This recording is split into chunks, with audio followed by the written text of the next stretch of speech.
Welcome to Truth Be Told, where we believe an experience becomes truth. I'm your host, Tony Sweet, and today we have a great show for you. We have Dr. James Fetzer on the show. We are going to be diving into the truth of the assassination of Robert F. Kennedy, who really killed him, and why. On June 5th, 1968, at the Ambassador Hotel here in Los Angeles, Robert Kennedy was assassinated by Sirhan, a 24-year-old Palestinian Jordanian immigrant, and he was sentenced to death in 1969, and in 1972, it was reversed to life in prison. So, did Sirhan really kill Robert F. Kennedy? Well, we'll find out today, right here on Truth Be Told. Welcome to Truth Be Told, Dr. James Fetzer. Welcome, sir. Welcome back. Tony. I'm delighted. I'm glad to be back. I had a great visit with you and Captain Wrong last time around. Really enjoyed. We were talking then about JFK. And so how fitting that you're bringing me back to talk about RFK. And I think it's very important because a lot of times we always just focus on JFK and his importance to American history, and then, of course, his untimely death. But we kind of skip over Robert Kennedy's assassination, and I personally feel that he would have been a harder president towards a lot of the mob, the secret societies, pretty much anybody that was against America or who JFK, they might have killed JFK. So I really think we should focus on today, and that's why I'm glad you're here with me. Well, I think you're absolutely right, Tony. Bobby was a backbone. He was made of steel. He was relentless. He was sometimes described as ruthless, but He was a tremendously humane and compassionate human being. He also would have reopened the investigation into the death of his brother, which was one of the principal reasons he was taken out. And I know during the primary that he wasn't doing that well until right before his assassination. Do you think if when the powers that be saw that he started increasing in the polls, that's when they said we need to take action?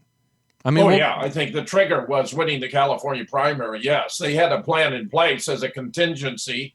Had he lost, he would have disappeared into the recesses of history. But because he won, he had the momentum, he had the allegiance of the party, the memories of his brother. Right. He would have swept to the presidency, I have no doubt.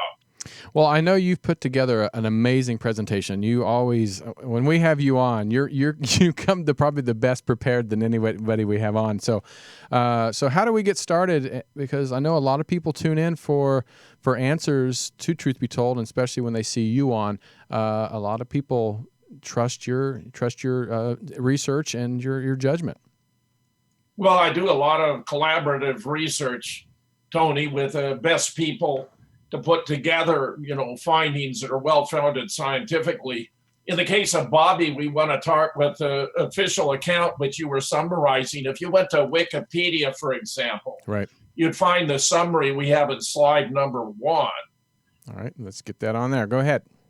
That in 1968, Bobby was a leading candidate for the Democratic nomination for the presidency. He appealed especially to poor, African-American, Hispanic, Catholic, and young voters.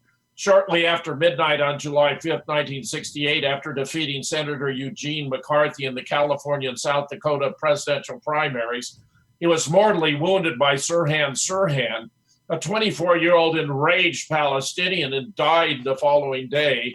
There are many interesting aspects of that, including, Tony, why would a Palestinian be enraged with Bobby Kennedy, who was a champion of justice, and would have, just as he was speaking up for the fruit workers in California, he would have been speaking up for the Palestinians in relation to Israel. So the idea that you'd have a Palestinian, number one, taking out Bobby, number two, that he'd be enraged, is really on its face not a reasonable proposition, but yet that's what was sold to the American people.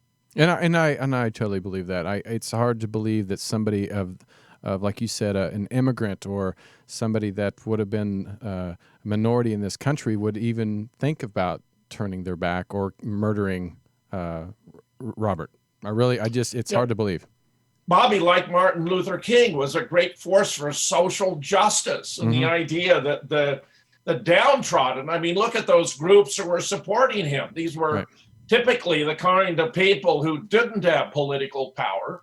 This is why he and Jack were accused of abandoning their class, because they didn't stand up for the interests of the wealthy, but rather use their position and privilege to benefit all Americans, and especially those who were downtrodden and essentially without any political clout.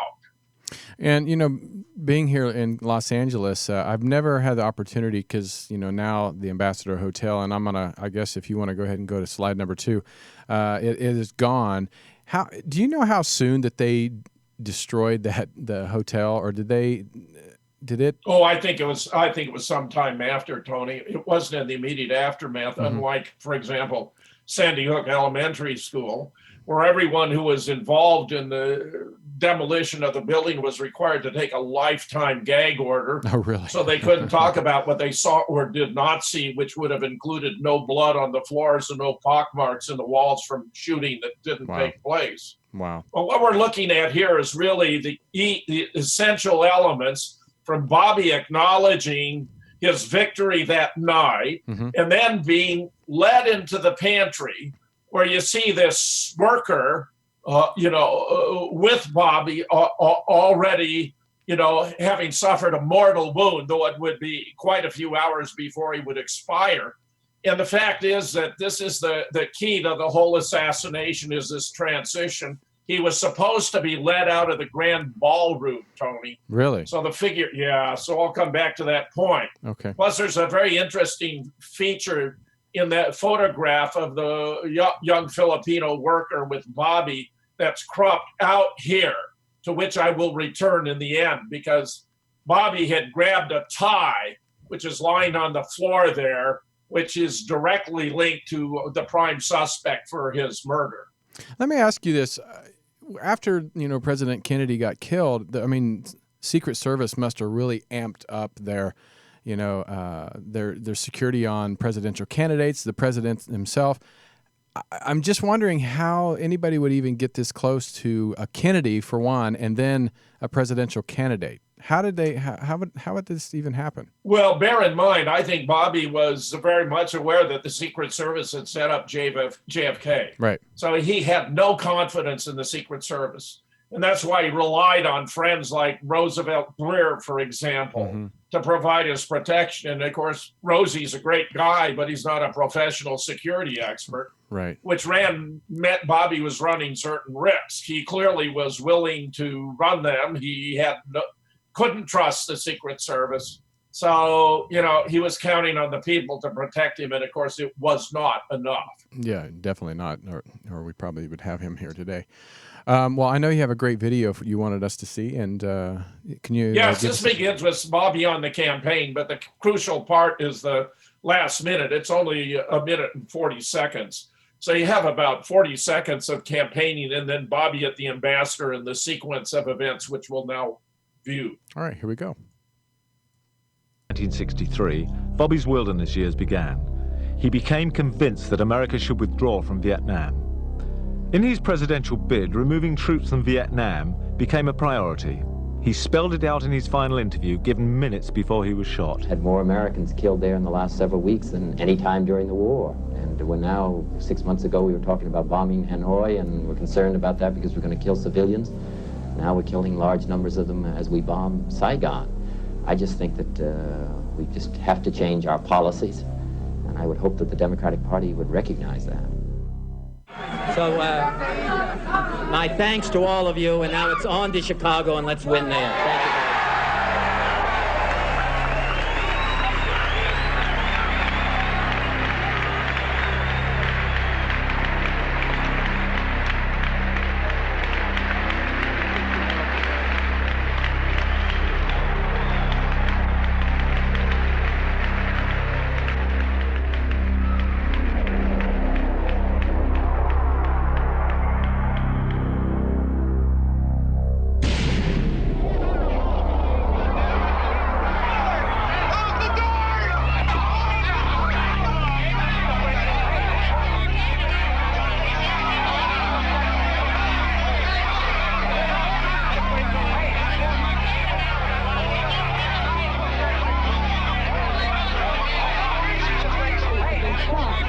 fatality of the strike. Seems like Robert Kennedy has been shot.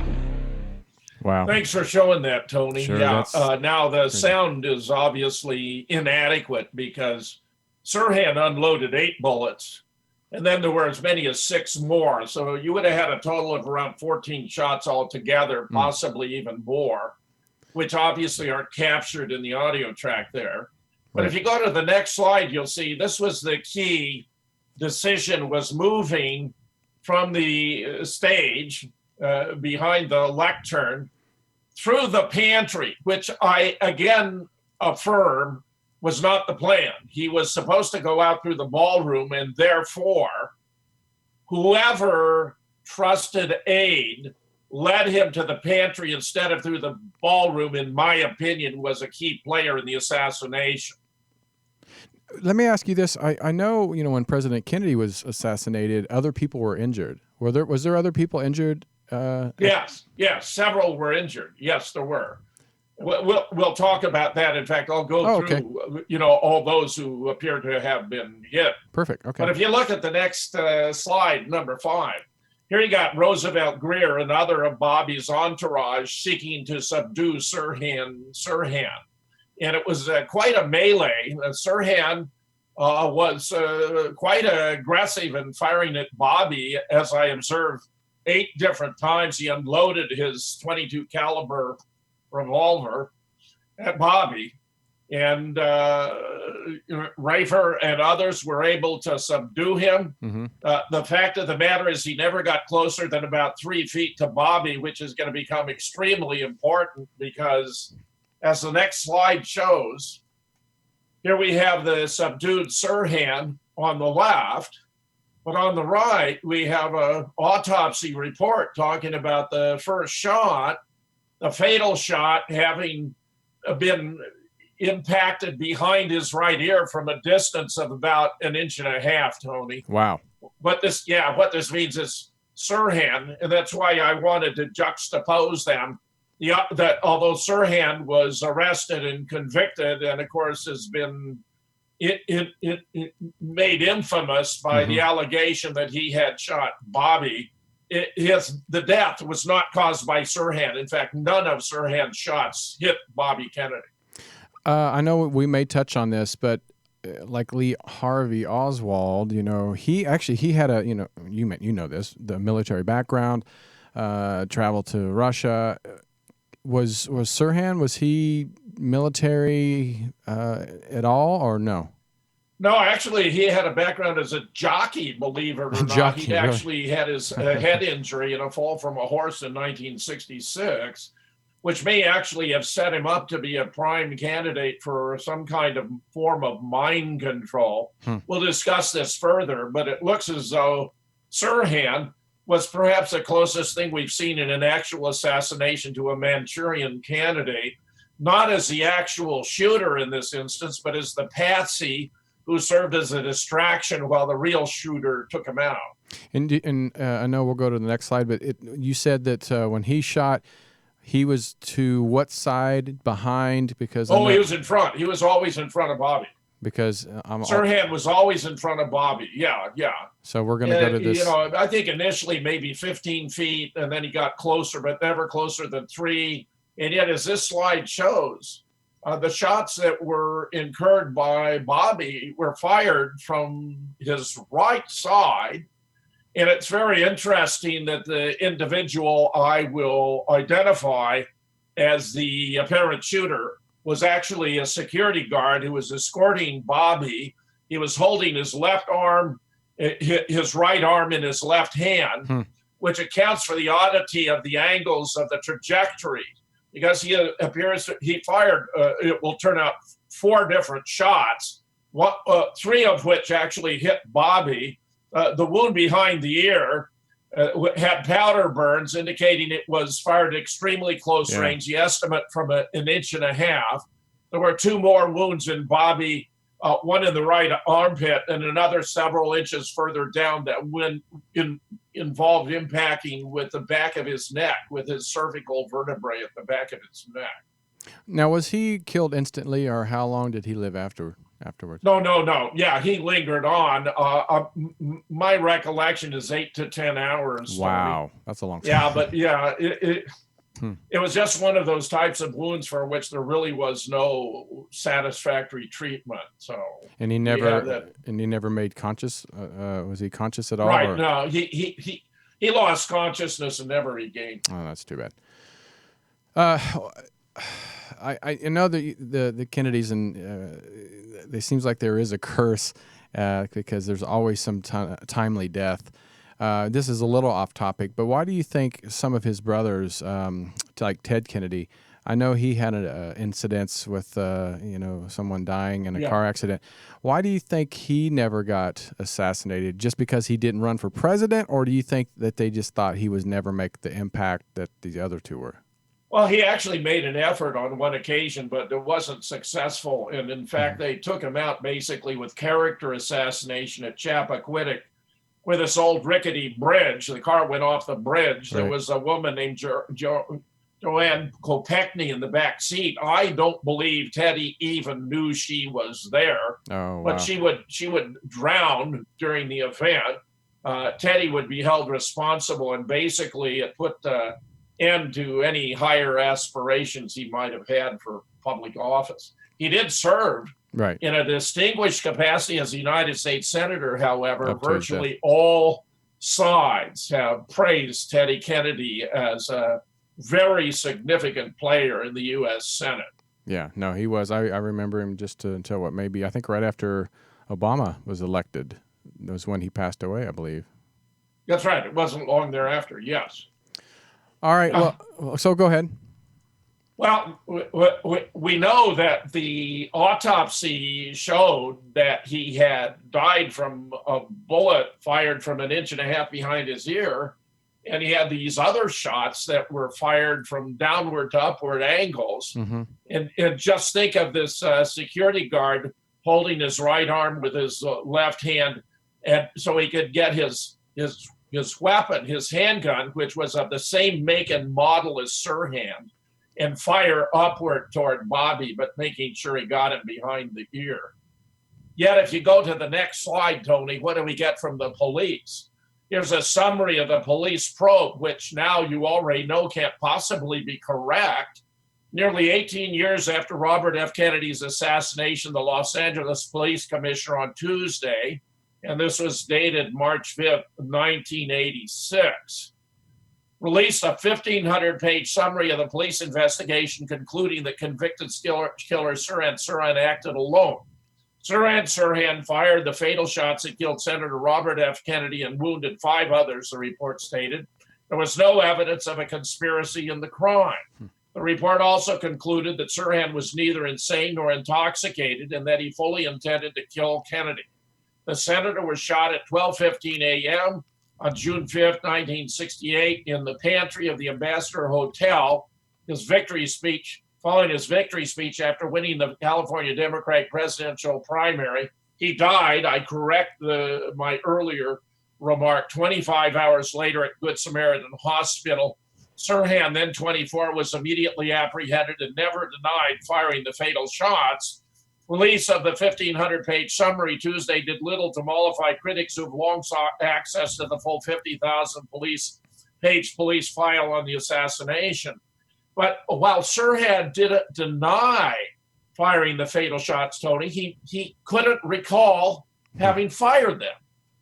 And this appears to be typical of someone who's performing an action under the influence of hypnosis, which appears to be the case. And it is funny because they mentioned he was not insane or intoxicated. So how would he not remember without? Well, because he'd been subjected to hypnosis. That's what I mean. Subjected to mind control. Yeah. They had a notebook in which Sirhan had written repetitiously over and over and over, RFK must die, RFK must die, RFK must die. But it was almost automatic writing. It's the sort of thing you might expect of someone who had been hypnotized, put into a certain induced state, where a part of hypnosis can be that at a certain time, something will happen, you're going to forget such memories as you may have retained from the process of hypnosis. Well, just notice here about this police summary once again, Tony. Mm-hmm. There was a gross inconsistency between the autopsy report and the LAPD report. And in fact, Thomas Noguchi, who supervised the medical examiner's office, was world famous, was fired because of this conflict. Now, this is very strange because ordinarily it is the autopsy report that is the basis for any subsequent investigation. This is why it's often said that the body is the best evidence.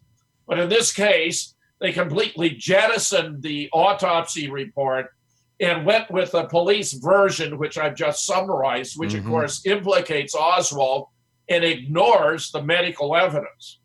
Wow. I think you meant Sirhan, but What did I say? you said Oswald. Yeah. Thanks, Tony. You're right. Absolutely right. No, Lee had an even better excuse because Right. he was Right. he was actually captured in a very famous photograph in the front door of the book depository as the motorcade passed by. That was one of the contributions to the JFK birthday event on Memorial Day, Tony, where I was here on the show the Friday before. Right. But Larry Rivera published his stunning work, which has confirmed what we already knew based upon the height, the weight, the build, the shirt and the T-shirt, that it had been Lee in the doorway. This was the biggest secret that the Warren Commission had to obscure, or even Harold Weisberg in his photographic whitewash published in 1966 in the last few pages talked about Lee having been in the doorway and how the staff was scurrying to cover it up. Even Jim Garrison, the subject of Oliver Stone's magnificent film JFK, That was a great was film. convinced that Lee had been in the doorway. And we have been able to prove it conclusively as such a matter can be proven. We have been able to nail it down. Now, Sirhan, was his family in America, or did he immigrate? Yeah, he had his parents and, as I recall, his sister who were here. Yes, also in the United States. Did they ever talk about any plans, any inclination that he was planning anything, or even hated the government or hated the Kennedys? Nah, I think they were just baffled. I think this just stunned them. Well, there's a lot of manipulation going on. There were a lot of CIA figures in the background who were trying to control the press and what information got out into the public domain. Right. All right. Well, let's move on to this next slide because this is a good one. Well, this is absolutely fascinating. This was an article published in The Guardian in the UK, and I want to go through it in detail because of its significance. New evidence challenges official picture of Kennedy's shooting by James Randerson. Little about the official explanation of the events at the Ambassador Hotel on June 5th, 1968 makes sense. Now a new forensic analysis of the only audio recording of the fatal shots has given new weight to a controversial theory that there were in fact two shooters and that the man convicted of Kennedy's killing, Sirhan, did not fire the fatal shots. Following his victory speech to supporters after clinching a tight Democratic primary victory in California, Kennedy left the podium in the embassy ballroom to address a press conference. But he was going through the pantry on the way, as the next slide reveals. Bloody mayhem. But the shortcut he and his entourage took through the hotel's pantry quickly descended into bloody mayhem. As Kennedy turned from shaking hands with two of the kitchen staff, a gunman stepped forward and began firing. Kennedy was hit by 4 shots, including one that lodged in the vertebrae in his neck and another which entered the brain from below his right ear. He died in the hospital the following day. 5 other people were injured but survived. Sirhan, a Palestinian refugee who said he wanted to sacrifice Kennedy for the cause of the poor exploited people, was quickly apprehended. He was eventually sentenced to life imprisonment. And look how absurd that is, Tony, because Bobby stood for the poor exploited people. So the idea of killing him for the cause of the poor exploited people is completely incoherent. Sirhan was apprehended at the scene with literally a smoking gun, said acoustic expert Philip von Prague of PVP Designs, who has carried out the new analysis. At the beginning, many people looked upon this as an open and shut case. It was one man, Sirhan, who was observed by a number of people who aimed and fired a gun in the direction of Kennedy's entourage. It continues with the next slide, close range, but the lone gunman explanation has always looked shaky. The autopsy of Kennedy's body suggested that all 4 shots that hit him came from behind, and powder marks on his skin showed they must have been from close range. And they're talking about 4 having hit him, but 1 actually did not hit his body, but went through the shoulder pad on his jacket, Tony. So that's why the diagram I have shown only reflects 3 hits on the body. There were 4 shots at Bobby from the side and behind, 1 of which passed through the shoulder pad. So that's why there were 4 shots here, mistakenly said to have hit him when it was actually 3, with 1 near miss. But Sirhan was in front of Kennedy when he fired. And after shooting 2 shots, was overcome by hospital staff who pinned him to a table. Also, Sirhan fired 8 shots in total, yet 14 were found lodged around the room and in the victims. Wow. There is no doubt in our minds that no fewer than 14 shots were fired in the pantry on that evening, and that Sirhan did not, in fact, kill Senator Kennedy, said Robert Joly, a forensic scientist who's been involved with the Kennedy case for nearly 40 years. He and Van Prague have published a book on the killing this week entitled An Open and Shut Case. The inconsistencies in the case have bred numerous conspiracy theories, including the involvement of the CIA and the idea that Sirhan, who claims not to remember the shouting and pleaded insanity at his trial, was a Manchurian candidate assassin who was hypnotically programmed to kill the senator. But the modification that appears to fit the case, he was programmed to be the distraction, to be the apparent assassin, but actually to play the role of the patsy. As the next slide shows now, audio recording. Now Von Prague has added new weight to the 2 shooters theory. He reanalyzed the only audio recording of the shooting, which was made by an independent journalist, Stanislaw Przynski. At the time, Przynski was not even aware that his recorder was still on, said Van Prague. The recording quality is poor, but it's possible to make out 13 shots over the course of just 5 seconds before what Von Prague describes as blood-curdling screams obscure the sound. That is more than 8 rounds that Sirhan's cheap Iver Johnson Cadet 55 revolver carried. Also, there are 2 pairs of double shots that occurred so close together it's inconceivable that Sirhan could have fired them all. The 3rd and 4th shots and the 7th and 8th were separated by 122 and 149 milliseconds, respectively.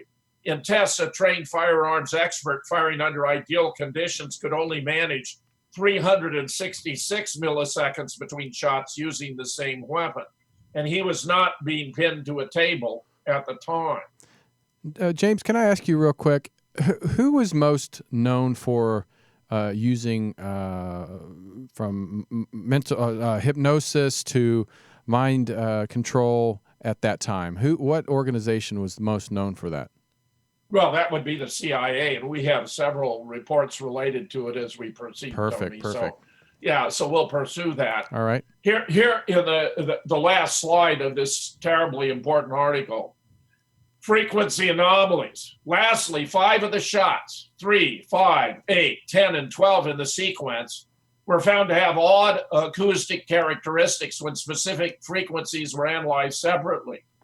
Von Prague thinks this is because they came from a different gun pointing away from Przynski's microphone. So that would be consistent with 8 from Sirhan's gun that had very similar acoustic characteristics, with at least 5 from the second gun because it was different pointing away from the microphone. To recreate this, he recorded the sound made by firing the Iver Johnson and another revolver, Harrington and Richardson 922. At least one member of Kennedy's entourage was carrying this weapon when the killings happened. In the acoustic test, it produced the same frequency anomalies Von Prague had seen in the original recording. but only when fired away from the microphone. He was there to present his results Thursday at the American Academy of Forensic Sciences annual meeting in Washington, D.C. So remember, this was back in this instance in 2008, Tony, 2008. 2008. This is fascinating because a lot of this information we don't hear on a daily basis, or even sometimes the stuff that we go and research ourselves. So majority of this information you're giving us was directly from either the police departments to other researchers. Is that correct? Yes. There have been several books about it. We've already mentioned one that right. he and his, there's one by William Turner, who was a high official with the FBI, called Special Unit Senator, that's also very good on the assassination, and several others. That's great. Plus, of course, there's the wonderful work by Shane O'Sullivan, including his book, RFK Must Die, which is featured here in the next slide, that gives a summary of the shots and their impact. Bullet 1 struck Senator Robert F. Kennedy behind the right ear. Bullet 2 passed through RFK's right shoulder pad and struck campaign aide Paul Schrady in the forehead. Bullet 3 entered RFK's back inches below the top of his right shoulder. Bullet 4 entered RFK's back about 1 inch below bullet 3, but exited the senator's body through the right front chest. Bullet 5 struck Ira Goldstein in the right rear buttock. Bullet 6 passed through Goldstein's pants leg, struck the cement floor, and ricocheted into Erwin Stroll's left leg. Bullet 7 struck William Whistle in the left abdomen. Bullet 8 reflected off the plaster ceiling to strike Elizabeth Evans in the head. And these are after the initial shots by Sirhan to distract attention and to create the commotion that would allow Bobby to be taken out by the real assassin. Wow. So he was just a distraction, is what he was. That's right. Yeah. That's right. He was a distraction. That's exactly right. So here you see in the next, the back of the DVD by Shane O'Sullivan, Did the CIA Kill Bobby Kennedy? Where he's talking about some of the reasons for believing that to be the case. On June 5th, 1968, shortly after winning the hotly contested California primary, Democratic presidential candidate Robert F. Kennedy was slain in the pantry of the Los Angeles Ambassador Hotel. Charged with the assassination is Sirhan, a 24-year-old Palestinian whose notebooks repeatedly declared, RFK must die. Sirhan has never been able to remember the shooting, and gross oversights made by investigators leave numerous unanswered questions. For example, why was Kennedy's exit route changed at the last moment, propelling him into the hotel kitchen? Who was the mysterious woman in the polka dot dress seen fleeing the hotel, yelling, "We shot him, we shot him"? Why were unknown CIA operatives at the hotel that night? Why were additional bullets recovered but never entered into evidence? Writer-director Shane O'Sullivan, highly skeptical of the official report, conducted his own exhaustive investigation through exclusive interviews and rare with eyewitnesses, investigators, and survivors of the assassination, as well as rare archival footage and a wealth of expert testimony. This disturbing documentary shed new light on the murder of one of America's most beloved politicians. So Shane has been doing completely brilliant work. I'm a huge fan. We've been in correspondence about several aspects of the case, and I admire him greatly. Well, one thing you said that, I mean, I'm sure people have noticed this before, but I think it's weird. Didn't they change the route for JFK at last minute? That's very good, Tony. Yes, that's it. Well, it's actually 4 days in advance. But still, for a presidential, that's a violation of Secret Service protocol, because they lay down the route and they never change it, because they have to investigate all the buildings, all the workers in all the buildings, secure all the windows to make sure there's no threat to the president along the motorcade route. This was changed 4 days in advance, where John Connolly, in my opinion, actually feigned a phone call to Kenny O'Donnell at the president's office and got permission to switch, where he would speak from the the Women's Forum, which was very secure and been approved by the Secret Service, to the Trade Mart, which was very insecure with lots of balconies, exits, and entrances, Right. but which they used as a justification. Instead of going forward onto Main Street to get onto the Stemmons Freeway, they took a right-hand turn at Houston. Actually, Maine was blocked off to make it impossible to go forward without running over police and other bystanders onto Houston. And then, of course, the 110-degree turn onto Elm, which was apparently to slow down the motorcade in such a fashion that it wouldn't alarm the occupants to bring them into the kill zone. But you're right, Tony. Although it was 4 days in advance to bring JFK into the kill zone in Dallas, here it was at the last minute to take Bobby into the pantry, the kill zone for him, rather than out through the ballroom. And again, who made that decision?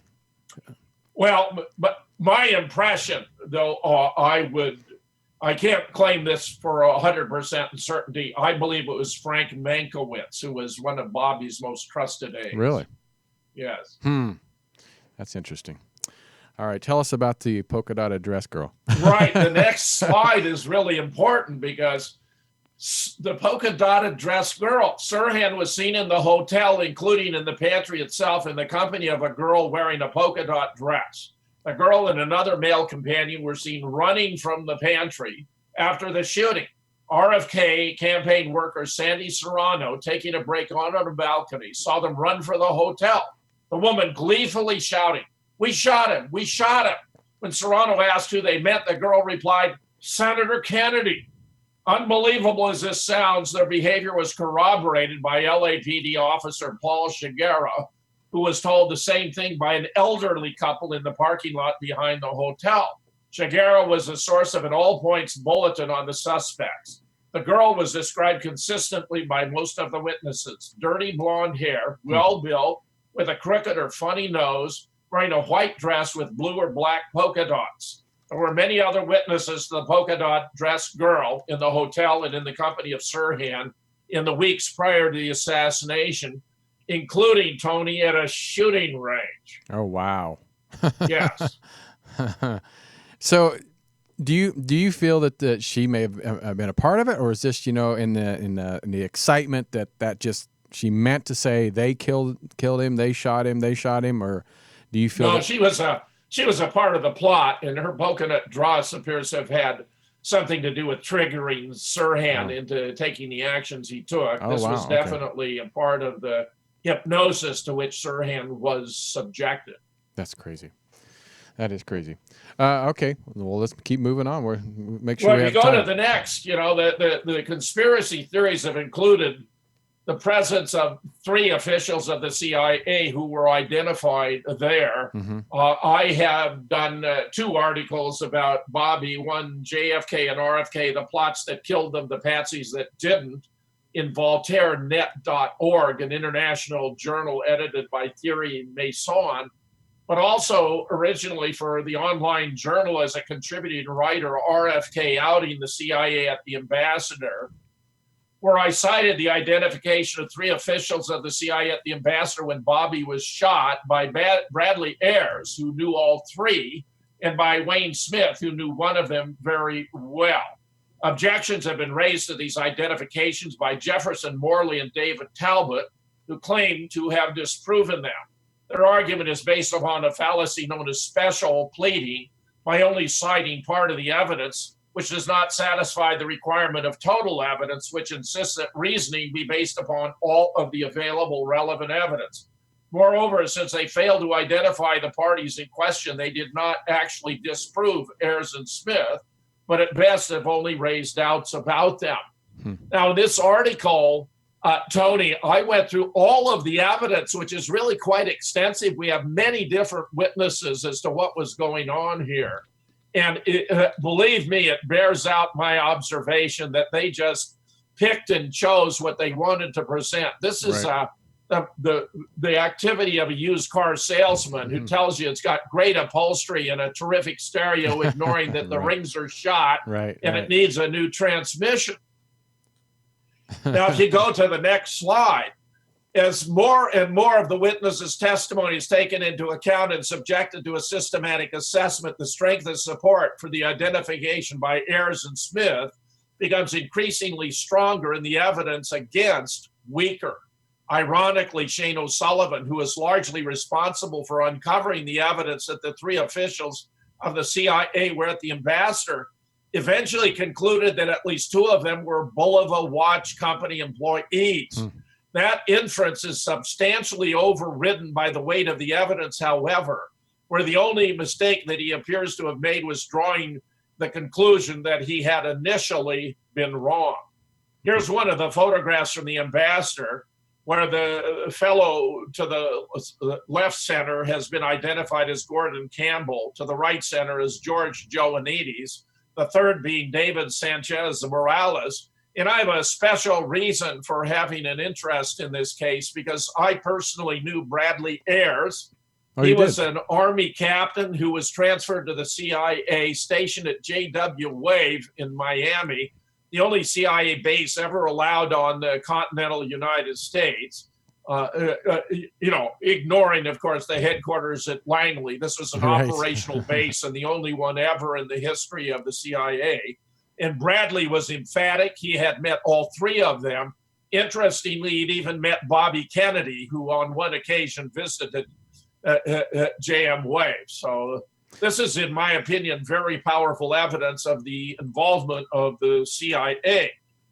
Now, do you feel, did anybody of his, you said a lot of his friends and people that were close to him actually were supposedly be his security details. Did they speak out? Did a lot of them speak out later afterwards and said they feel it was a conspiracy, or did they just all say Sirhan? Well, I haven't reviewed such interviews as they may have given in the meanwhile. Initially, of course, they felt they'd done the right thing by apprehending Sirhan. Right. And there was such a push to promote it. But any of them who have reviewed the evidence, even only going so far as the autopsy report, has to understand that the official version of the case is completely indefensible. Right. And represents a triumph of politics over evidence. Right. Well, who's this police officer here? Well, this is the security guard who was holding Bobby's right arm in his left hand, who appears to be the actual shooter who killed Bobby Kennedy. His name, Thane Eugenia Ceasar. And you see him on the right there. I believe that photo is actually just as Bobby's about to enter the pantry. So he had to get up beside Bobby to take him by the arm. But you see how that put him in a perfect position. If we went all the way back to that first photograph of the Filipino pantry employee with Bobby, in the unedited versions of that, yes, on the right, in the unedited versions of that, just out of view here is a tie that Bobby apparently pulled off of the uniform of Thane Eugene Ceasar. Wow. That just astonishes me that this Filipino boy could even get to that point of nobody else is there to... I know. Bobby was there stopping to speak with the pantry workers, Right. I mean, another reason why Sirhan's alleged motivation is simply absurd. Right. I mean, simply absurd. Wow. Okay. Now, if you go forward to 20, Shane O'Sullivan also has a book, Who Killed Bobby? I mean, this guy has been completely diligent in the pursuit of the truth, and he has produced more and more evidence that Sirhan doesn't deserve blame for the death of RFK. And of course, he's endorsing the view that Sirhan was in fact subjected to some form of mind control to induce him to play the role of the distraction, firing those shots, where the polka dot girl had to do with it, with no doubt at all, Tony. No doubt at all. Crazy. And of course, Bobby was very controversial for certain political interests because he was very strongly an anti-war candidate. His mere entering the competition had led Lyndon to not run again for president. Right. He not wanting to lose to a Kennedy. And remember, Lyndon had only become president because of his own plans, his own plot to become vice president, which he forced himself onto the ticket in LA in 1960. Jack had already invited Stuart Symington of Missouri to be his running mate, but he gave him overnight to think about it. Bobby went by the Johnson suite to extend a pro forma offer he never imagined Johnson would be interested in, since it would entail surrendering his powerful position as majority leader of the Senate.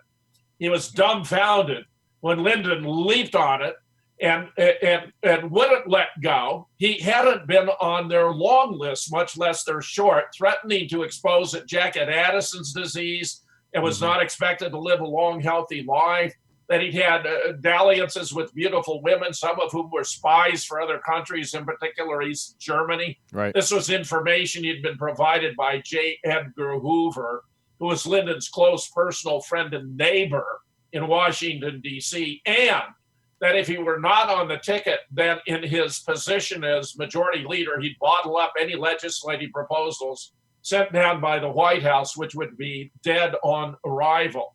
Bobby and Jack tried to figure a way out of it, but were unable to do so, and had to accept him as Jack's running mate. When one of Lyndon's powerful, rich friends burst into the Johnson suite cursing and swearing because now LBJ was going to help JFK become elected, Bobby Baker took him into a bedroom and explained what they had in mind. He came out all smiles, saying he thought that was an excellent plan. Bobby Baker would later publicly declare that JFK would not live out his term in office and that he would die a violent death.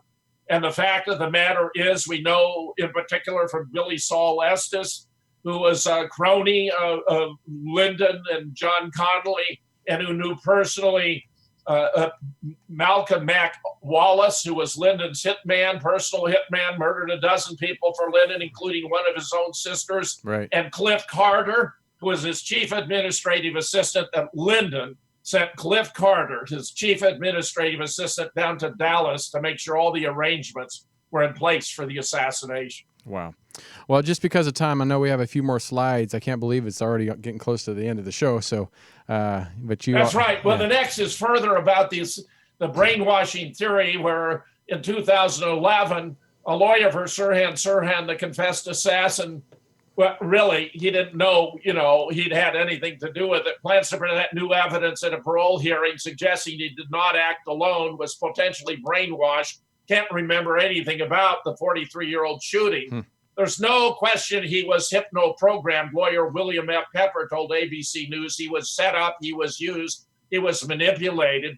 Pepper is a very substantial guy, by the way. He was also the attorney for the Martin Luther King family, and he's been able to establish far-reaching consequences, including that Martin did not die on the balcony, but was transported to a hospital more distant than the nearest at hand, where an apparently racist physician was the backup guy who smothered Martin Luther King to death using a pillow. Wow. I haven't heard that one before. Pepper has laid it out. Ole Domagard has done a brilliant interview about it, which I did. If you go to the Gary King YouTube channel, you'll be able to find my interview about MLK with Ole Domagard. Now, here's a reporting from way back in 1969. Doctor says Sirhan hypnotized and relived crime in a blind rage. Los Angeles, March 24th, the fatal shooting of Senator Robert F. Kennedy was vividly recounted in court today as a psychiatrist who hypnotized Sirhan B. Sirhan in his jail cell told how the defendant had reenacted the killing. Under hypnosis, the psychiatrist said Sirhan jumped from his bed, pulled an imaginary gun from his belt, and fired convulsively over and over again while shouting, "You son of a bitch." The psychiatrist, Dr. Bernard L. Diamond of the University of California at Berkeley, the key defense witness, described the scene in the jail cell as a startling experience, dramatic and real. He's one of the true experts, has delved into this to confirm the brainwashing hypothesis, Tony. That is great. Yeah, I'm curious I'd love to have somebody on that deals with hypnosis and brainwashing. I think that would be an interesting subject to deal in. Well, dive into. I'll see if I can find a suitable guest for I you, would. Tony. Oh my God, that'd be great. And Ole, by the way, would be sensational on the assassination of Martin Luther King. Yeah, that'd be great. Okay. But here we have others. This is a former CIA guy who talks about the government's use of mind control, the MK Ultra program, which of course was devoted to that subject, the CIA, its use of LSD. Millicent Craner wrote the introduction to this article, where I know Millicent. The story below offers a rare close-up view of a man who's so creepy, it's fascinating. He actually performed some of the dirty, unthinkable deeds you read about in the various exposés on the CIA. According to the author, the man looks like Danny DeVito playing Le Penguin, talks like Edward G. Robinson as gangster Johnny Rocco in Key Largo. The Penguin in question is Ike Feldman, and the deeds he performed were for MK Ultra, the CIA's program on mind control. They experimented on unsuspecting people, slipping them LSD without their consent, sometimes with devastating results. I should mention, by the way, Tony, that in 1968, a very large man who must have weighed some 400 pounds, Damn. Bill Bryan, claimed that he had hypnotized both the Boston Strangler and Sirhan. And he might even have been the one who put Sirhan in the position to fire, rapidly, virtually involuntarily at Bobby. And did he say he worked for like CIA or just? Yes. Wow. Yeah, he had acknowledged association with the CIA and said he'd hypnotized both a Boston Strangler and Sirhan. Well, go ahead. Well, the next slide is a photo of Bobby with Martin, who are two of the great moral champions of our time. I know of no other persons who have been more notable for their representation and defense of human rights and equal justice under the law in the history of the United States. And of course, Martin was taken out not long before Bobby. I recall when the assassination took place, I was driving on an interstate in Indiana, and to hear what Bobby had to say, I pulled my car over onto the shoulder and listened the entire time he spoke. Wow. That was a sad time in history. So what? Now these are the Kennedys. Right, and you see, one of the lingering fears in the minds of those who took out Jack was that he would be the initiation of a Kennedy dynasty, that he would serve 2 terms, and then Bobby would serve 2 terms, and then Teddy would serve 2 terms, and that all of their efforts, to control the Fed, the oil depletion allowance, the CIA and its machinations, and such would be undone by a Kennedy dynasty. So they were eager to nip it in the bud. Lyndon wanted to become president of the United States. During a rendezvous at the Driscoll Hotel with Madeline Duncan Brown, a longtime mistress who began an affair with Lyndon in 1948, bore him a son, Stephen, in 1950. She confronted him with rumors on New Year's Eve at the Driscoll Hotel that he had been involved since no one stood to gain more personally. Lyndon blew up at her and told her the CIA and the oil boys had decided that Jack had to be taken out. Wow. Well, Dr. Fetzer, you are such a fascinating man. You always bring it to the table and really tell us the truth. That's why we keep having you back. That's why people on YouTube and our podcast constantly give us positive stuff that saying thank you for doing what you do and sharing your information with all of us. So unfortunately, our time is up, but I know you'll be back. I mean, come on. You have so much more to talk about, and Captain Ron and Dean and I, we love having you on the show. So we want to thank you. It's my great pleasure, Tony. I think you're doing a great job, and I'm always honored to be on the air with you, Captain Ron and Dean. Well, thank you so much. And all right, well, we want to thank you guys for tuning in and having a conversation with us. And we are going to hopefully have Dr. Fetzer back very, very soon. So, James, thank you so much. And go to moonrockbooks.com and pick up some books there. I thank you. I received the books that you sent me in the mail, so I appreciate it. I'm going to start reading those. But until next time, we want to thank you very much, okay? Terrific, Tony. Thanks again. You Super. got it. All right, guys, we're out of here. Stick around for our next show. And please go to our YouTube channel, Truth Be Told TV. Go to our website, truthbetoldwebtv.com. Check us out on all those. Subscribe, leave comments. We want to hear from you. So until next time, right here on Truth Be Told.